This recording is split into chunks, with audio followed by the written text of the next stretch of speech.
বিসমিল্লাহ রহমান রহিম। সুরা মুনাফিকুন ৬৩ নম্বর সুরা, মাদানী সুরা। এটা খুবই তাৎপর্যপূর্ণ। আমাদের এই বিপ্লবের প্রথম বার্ষিক উপলক্ষে আমাদের মুনাফিক সম্বন্ধে সজাগ হওয়া দরকার, সচেতন হওয়া দরকার। এবং এই বর্তমান সরকার যেন মুনাফিক বর্জিত সরকার হয়। এখানের যারা কর্তা ব্যক্তি হবেন তারা যেন তাদের জন্য মুনাফিকের নেফাক যেন না থাকে। তো জানা যায় নেফাক কী, নেফাকের কুফর কী। আল্লাহ বলছেন যে আমি মুনাফিকদের প্রতি আল্লাহ সুবহানাহু ওয়া তাআলা অত্যন্ত কঠোর। আমি মুনাফিকদের জাহান্নামের সর্বনিম্ন স্তরে রাখবো। তিনি আরও বলছেন যে হে রাসূল, তুমি মুনাফিকদের জন্য ওদের জানাজা নামাজ পড়াইবে না, ওদের জন্য দোয়া করবে না। সূরা তওবাতের সমস্ত কথা আমি আগেও বলছি হয়তো। তারপরে তুমি তাদের জন্য সত্যের বা দোয়া করলেও আমি আল্লাহ তাদের ক্ষমা করবো না, যেহেতু তারা মুনাফিক। তারা অত্যন্ত ক্ষতি করছে মানুষকে। এই সমস্ত যে সূরা খন্দকের যুদ্ধের সময় তো ঘটনা হয়েছে অনেকগুলি। খন্দকের যুদ্ধের সময় সবাই মুনাফিক সর্দার সব বাইরে চলে গেছিলো। তারপর অনেক মুনাফিক লোক আল্লাহ রাসূলের সাথে চুক্তি করে চলে গেছে। ইহুদিরাও তাই করছিল আর কি। তারপরে তো সে যুদ্ধ তো অনেক আল্লাহর রহমতের সুকৌশলে ইহুদিদের কিছু কিছু নেতা আবার ভিতরে মুসলমান হয়ে গেছিলেন। সেই সব এগুলি ইতিহাসগুলি জানা উচিত আমাদের।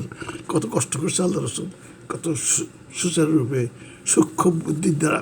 এইগুলি ওনার বুদ্ধি আর কি, আল্লাহ দিয়েছে ওনাকে। বিং এ উম্মি, নিরক্ষর, ওনাকে এত বুদ্ধি যে কোরআনের জ্ঞানী হওয়াতে বুদ্ধি হয়ে গেছে। সুকৌশলে মুনাফিকদের সাথে কীভাবে শাস্তি, সব মুনাফিকদের কেটে সব শিরচ্ছেদ করে এর মধ্যে ফেলাইছে। যুদ্ধ অপরাধী তো শুনতে কঠোর লাগে, কিন্তু কঠোর না তো, যুদ্ধ অপরাধী।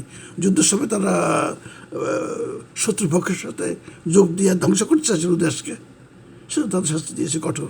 সে মুনাফিকের সময় তো জানা উচিত। তা আমি সে সূরা পড়ে শোনাইতেছি, একটু ধৈর্য করে শুনেন। ৬৩ নম্বর সূরা মুনাফিকুন, এটা মদিনা। আমি বাংলাটাই পড়ে যাই। আউযুবিল্লাহি মিনাশ শাইতানির রাজিম। যখন মুনাফিকরা তোমার নিকট আসে, তাহারা বলে আমরা সাক্ষ্য দিচ্ছি যে আপনি নিশ্চয় আল্লাহর রাসূল। তা আল্লাহ জানেন যে তুমি নিশ্চয়ই তাহার রাসূল। এবং আল্লাহ আরও জানেন যে সাক্ষ্য দিতেছেন যে মুনাফিকরা মিথ্যাবাদী। তারা তোমাকে এটা কইতেছে, এটা চাটুকারিতা। তারা তোমাকেও মানে না, আমাকেও মানে না। এই বলে দিয়েছে পরের আয়াত। উহারা উহাদের শপথগুলিকে ঢাল রূপে ব্যবহার করে। আল্লাহর কসম খেয়ে কইল আর কি, ঢাল এইভাবে মানে মিথ্যা কথাগুলিকে শপথ দিয়া সত্য বানাইতে চেষ্টা করে। ঢাল উহারা আল্লাহর পথ হতে মানুষকে নিবৃত্ত করে। উহারা যাহা করিতেছে তা কত মন্দ। আল্লাহ বলেন, ইহা এই জন্য যে উহারা ঈমান আনিবার পর কুফরি করিয়াছে, ফলে উহাদের হৃদয় মোহর করে দেওয়া হইয়াছে। পরিণামে উহারা কিছুই বুঝে না। যেহেতু তারা ঈমান আনছে কিন্তু কুফরি করছে, মুনাফিকি করছে, সেজন্য তারা কিছুই বুঝবে না, তারা কিছু শুনবে না। পরিণাম জাহান্নাম হবেই তো। তুমি যখন উহাদের দিকে তাকাও, উহাদের দেহাকৃতি তোমার নিকট প্রীতিকর মনে হয়। নাদুস টুদুস খাইয়ে দেয়, বুঝুন না, হালাল হারাম ভাষাভাষি নাই তো, খাইয়ে দেয়। আবার পোশাক সেভাবে নেয়, পাগড়ি টাগড়ি জুব্বা দিয়া খুব প্রীতিকর হয়ে যায়। আল্লাহ রাসূল তো তাদের দেহাকৃতি তোমাদের কাছে প্রীতিকর মনে হয়। এবং উহারা শপথ করিয়া বলে, যা যা বলে তুমি সাগ্রহে উহাদের কথা শুনো এবং বিশ্বাস করো। কিন্তু তারা তো মিথ্যা বলতেছে, তাদের পিঠটা দেওয়ালে ঠেকে গেছে। তুমি তো বুঝতেছো, আল্লাহ বুঝছে না কি, ওরা বুঝে, রাসূল বুঝেন নাই তো। দেওয়ালে মানুষ ছিলেন, মনে করছে ঠিক আছে। উহা হলো শত্রু, তোমার শত্রু, আল্লাহর শত্রু।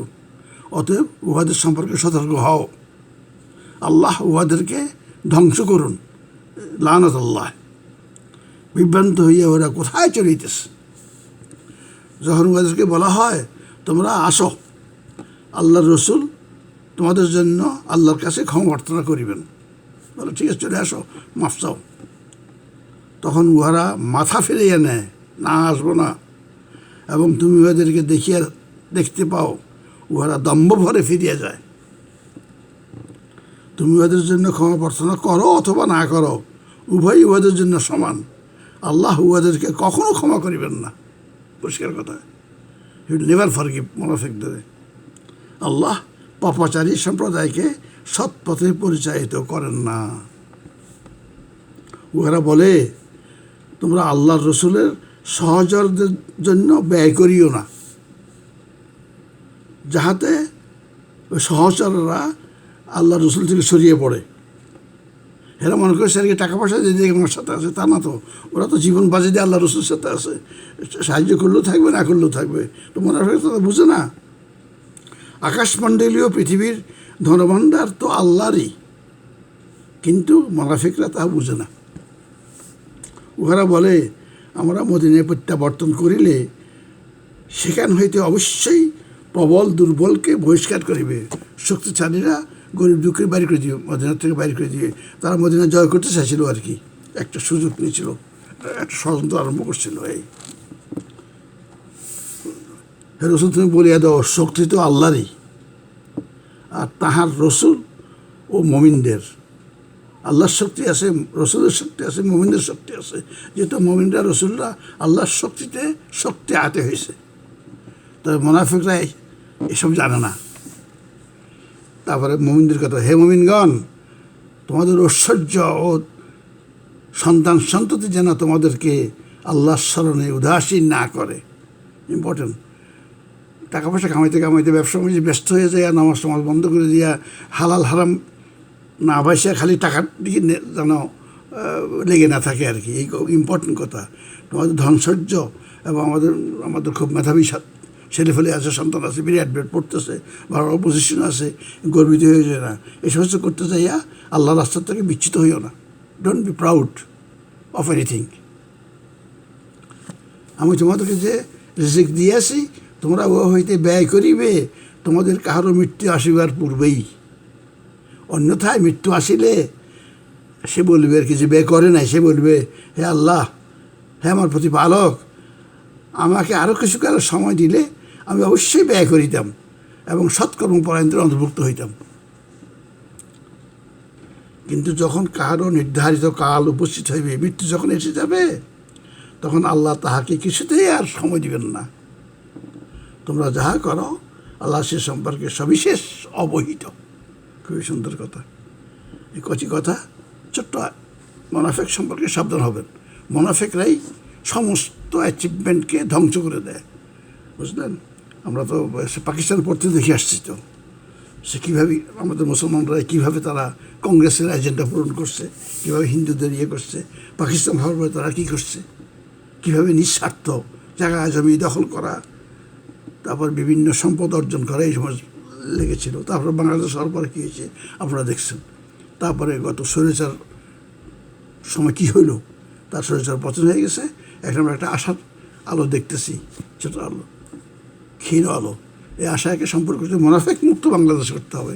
এই মুনাফিকদের খুব সহজ, কথা বলবে মিথ্যা বলবে, শপথ করলে শপথ ভঙ্গ করবে, তাদের কাছে কোনো আমানত রাখা হলে সেটা খেয়ানত করবে। এই তিনটি দোষ যার, সে হলো মুনাফিক। এবং তার জন্য আল্লাহ সুবহানাহু ওয়া তাআলা জাহান্নামের সর্বনিম্ন স্তরে তার স্থান। তাকে আল্লাহ কোনো অবস্থাতেই ক্ষমা করবেন না। যতই আল্লাহ রসুল দোয়া করলেও ক্ষমা করবেন বলে দিয়েছি আমি। তুমি 70 বার দোয়া করলেও আমি তাদের ক্ষমা করবো না। তারা মুনাফিক। তাদের জানাজা নামাজ পড়াইও না, তাদের কবর কাছে যাইও না, তাদের কবর জায়েজ করবো না, তার জন্য দোয়া করবো না। দোয়া করলে আমি ক্ষমা করবো না। পরিষ্কার কথা। মুনাফিক থেকে সামনে বি কেয়ারফুল অফ দিস মুনাফিক, হিপোক্রেট আর ইংরেজিতে।